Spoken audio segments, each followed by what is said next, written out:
15 anos da repercussão geral no Supremo Tribunal Federal.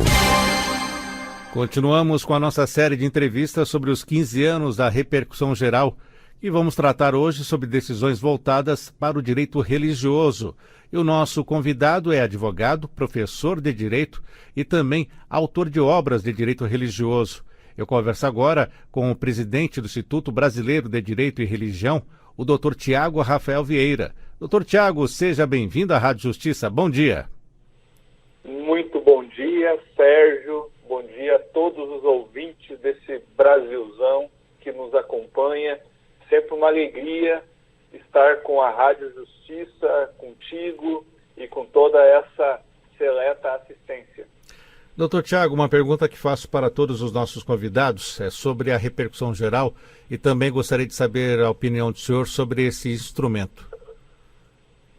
Eu vejo que a repercussão geral ela tem uma importância muito grande no Estado constitucional brasileiro, tendo em vista que o Supremo Tribunal Federal tem como função precípua ser o guardião da Constituição. Então, processos que têm o que nós chamamos em direito uma transcendência, ou seja, ele transcende o caso concreto e alcança todas as demais pessoas, são aqueles casos, aquelas lides que sim, importam para as pessoas que estão ali litigando, mas também o resultado dela é importante para todos os brasileiros.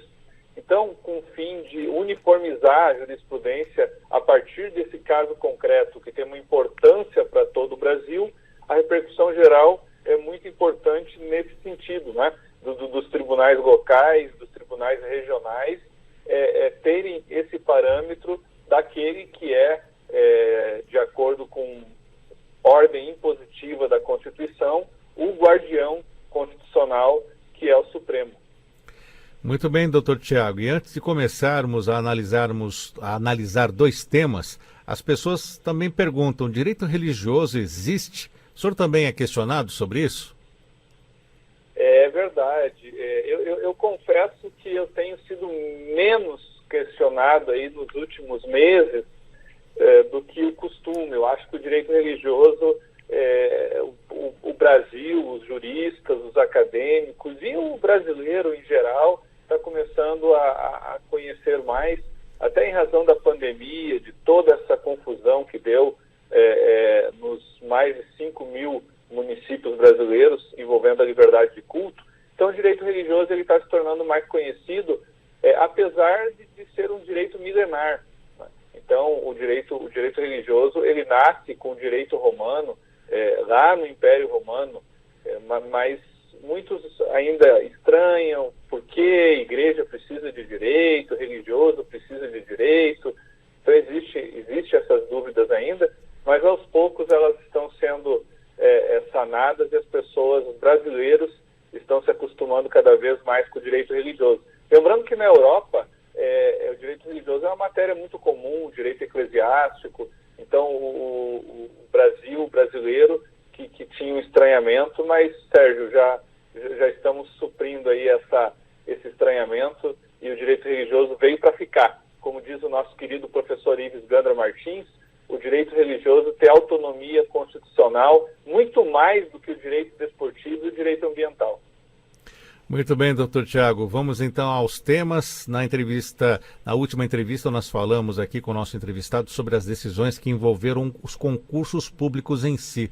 Mas os temas de hoje se referem também aos concursos, mas prevendo essa reserva, o direito religioso, como o tema 386, em que o STF afirmou que é possível a realização de etapas de concurso público em datas e horários distintos dos previstos em edital por motivo de crença religiosa do candidato. É verdade. Essa decisão, ela tem um caráter muito interessante e se adequa tanto ao Estado Constitucional brasileiro, no sentido do que o Estado Constitucional brasileiro prevê da liberdade religiosa e da liberdade de crença, quanto à própria laicidade brasileira e principalmente a melhor doutrina sobre a liberdade religiosa do mundo. Então essa decisão ela foi interessante porque porque ela prevê, primeiro, a laicidade colaborativa, né? Então, aqui o STF andou muito bem como guardião da Constituição, que deve ser, porque a Constituição brasileira, ela prevê uma laicidade que é diferente da laicidade norte-americana, por exemplo, ou da laicidade francesa.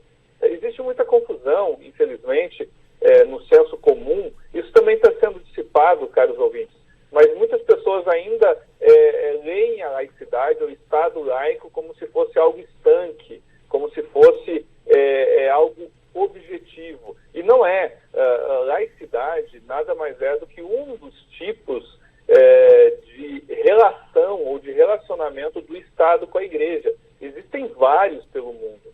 E a laicidade, que é o tipo de separação entre Estado e Igreja, também existem diferentes laicidades. Por quê? Porque nós somos diferentes, as pessoas são diferentes, o brasileiro é diferente do norte-americano, tem outra cultura, tem outros pressupostos históricos, filosóficos, jurídicos. Então, naturalmente, deve ser assim. A laicidade brasileira é diferente da norte-americana e muito mais ainda diferente do que a francesa. E é interessante que essa decisão, ela na ementa, ela diz isso, né? No voto também, se a gente for ler o voto, ela diz, olha, a laicidade brasileira não se confunde com laicismo. Laicismo é aquele praticado na França. O que é o laicismo? O laicismo entende que a religião faz parte do fórum íntimo das pessoas, e realmente faz, mas é só do fórum íntimo. Então a religião, ela não deve ter nenhuma influência, ela não deve participar de absolutamente nada, ela tem que ficar trancada nas casas das pessoas. Ou seja, a religião é empurrada, é retirada do espaço público, de qualquer espaço. Então isso é o laicismo, isso é praticado na França, tem origem lá na Revolução Francesa, quando foram quebrados os estamentos, a Igreja Católica e o clero foi totalmente retirado do espaço público, 200 padres foram guilhotinados na Bastilha. Então, é daí que nasce esse regime. A laicidade brasileira não, a laicidade brasileira está assegurada em uma Constituição que prevê, Sérgio e ouvintes, dezenas de dispositivos que protegem a liberdade religiosa, a liberdade de crença, e uma Constituição que foi promulgada em nome de Deus. Isso não pode ser esquecido. Isso tem valor legal e positivo? Claro que não. Nós temos liberdade religiosa, as pessoas podem crer no que elas quiserem, mas revela o reconhecimento público constitucional que a religião é importante, porque, afinal de contas, o seu documento mais importante foi promulgado em nome de uma divindade, em nome do sobrenatural, reconhecendo a importância do sobrenatural. E nesse sentido de reconhecer a importância do sobrenatural, vem uma segunda questão aqui que é muito interessante e que de forma brilhante o tema 386 toca, que é a questão da dimensão da liberdade religiosa, do âmbito da liberdade religiosa positivo. Porque toda liberdade, ela tem um âmbito negativo, né? O que é o âmbito negativo? É de não interferência. Então, eu sou livre e você não pode interferir na minha vida. O Estado não pode interferir na minha vida. Isso é o âmbito negativo de qualquer liberdade em qualquer lugar do mundo. Mas existe o segundo âmbito, como diria Isaiah Berlin, nos 4 fundamentos da liberdade, nos 4 ensaios da liberdade, que é o âmbito positivo. O que é isso? Não adianta eu ter a liberdade negativa, ou seja, ninguém pode me atrapalhar, o Estado não pode interferir na minha vida, mas se eu não tenho condições de ter uma vida. Então, o que adianta eu ter liberdade para viver, mas eu não tenho condições mínimas para viver?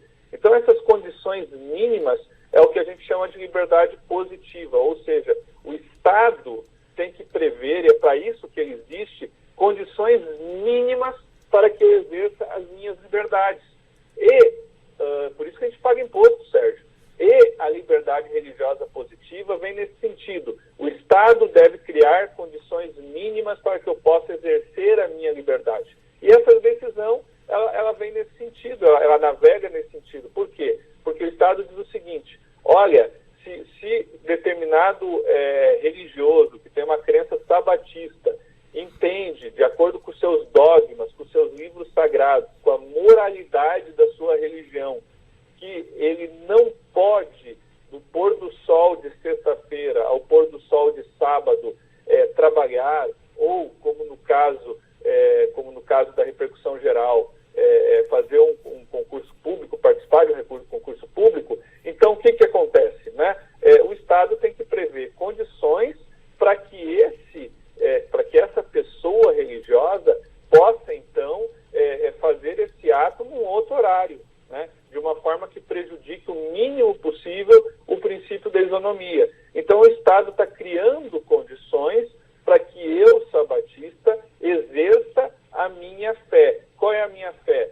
Não trabalhar ou não fazer qualquer atividade que não seja religiosa no sábado. Então, veja, o Estado está criando condições. Se o Estado não cria condições, eu tenho liberdade religiosa de segunda a sexta, melhor, de domingo a sexta pôr do sol. Nesse período de 24 horas eu não tenho liberdade religiosa. E o Estado não faz nada, não tem nenhuma medida, não tem nenhuma ação. Então, na verdade, a minha liberdade religiosa é mitigada, né? Então, em razão disso, da dimensão positiva da liberdade religiosa, é de se aplaudir essa decisão aí do tema 386. Vamos agora ao tema 1021, em que a Corte definiu que o administrador público pode estabelecer a obrigação alternativa para servidor em estágio probatório que estiver impossibilitado de cumprir determinados deveres funcionais por motivos religiosos. Eu já gostaria que o senhor começasse a explicar esse tema, dando exemplos também desses deveres funcionais. Então, eu acho que foi muito, de novo, né, o tema 1021, ele mais ou menos reproduz o tema 386, né? Ele continua na toada do tema 386, garantindo a liberdade religiosa. E esses deveres funcionais, por exemplo, o professor, né? Então, o professor do ensino público, muitas vezes existe aula sábado de manhã, ainda mais agora com a pandemia, né? Que muitas aulas acabaram que não aconteceram em um momento adequado, não cumpriu a carga horária. Então, o que acontece? A gente tem que ter aula sábado de manhã.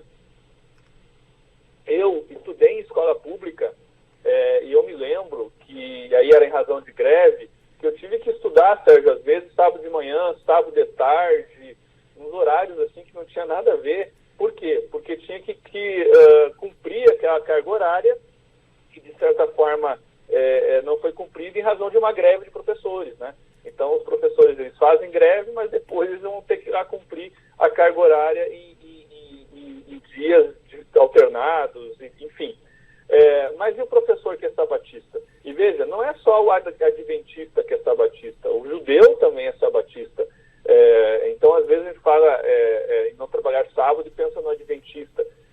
Sim, o adventista também, mas não é apenas o adventista, isso também é importante que fique claro, né? Então, o professor que é sabatista, ele não deve trabalhar sábado, ele não deve dar aula sábado, e o Estado tem que, e quando eu falo Estado, gente, é o Brasil, né? É o Estado federado, aí o Estado que você mora, no Ceará, no Rio de Janeiro, enfim, e também o município. Então, são todos os entes federados. Ele tem que criar condições, ele tem que criar alternativas para que esse professor não dê aula do pôr do sol da sexta ao pôr do sol do sábado. E aqui, mais uma vez, a liberdade positiva. Isso é muito, muito importante, porque o sistema constitucional brasileiro prevê os dois âmbitos de liberdade. Não adianta só prever o âmbito negativo, como eu disse, da não interferência. Tem que prever condições. E essa decisão, para terminar minha fala, ela começa dizendo o seguinte, gente. Eu vou ler. O princípio da laicidade não se confunde com laicismo. A separação entre a Igreja e o Estado não pode, portanto, implicar o isolamento daqueles que guardam uma religião à sua esfera privada. A neutralidade estatal não se confunde com indiferença ser indiferente ao fenômeno religioso. O fenômeno religioso existe e no Brasil é forte. O primeiro ato público do Brasil foi uma missa, gente. A bandeira nacional tem a cruz de Cristo. O Cruzeiro do Sul, que estão ali nas estrelas, formam uma cruz. Então não tem como ser indiferente.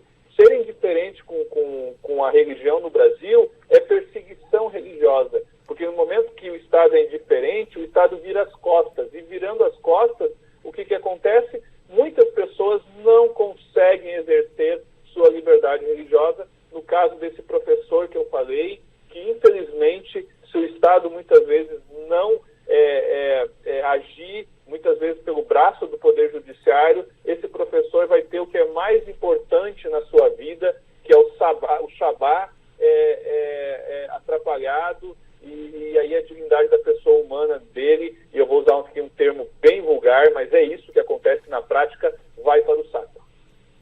Doutor Tiago, mas acredito que o senhor, nessa defesa do direito religioso também, deve ter ouvido que, nesse caso, o senhor estaria advogando para criar privilégios para determinadas pessoas? Isso, essa é uma situação, né, que muitas vezes é levado como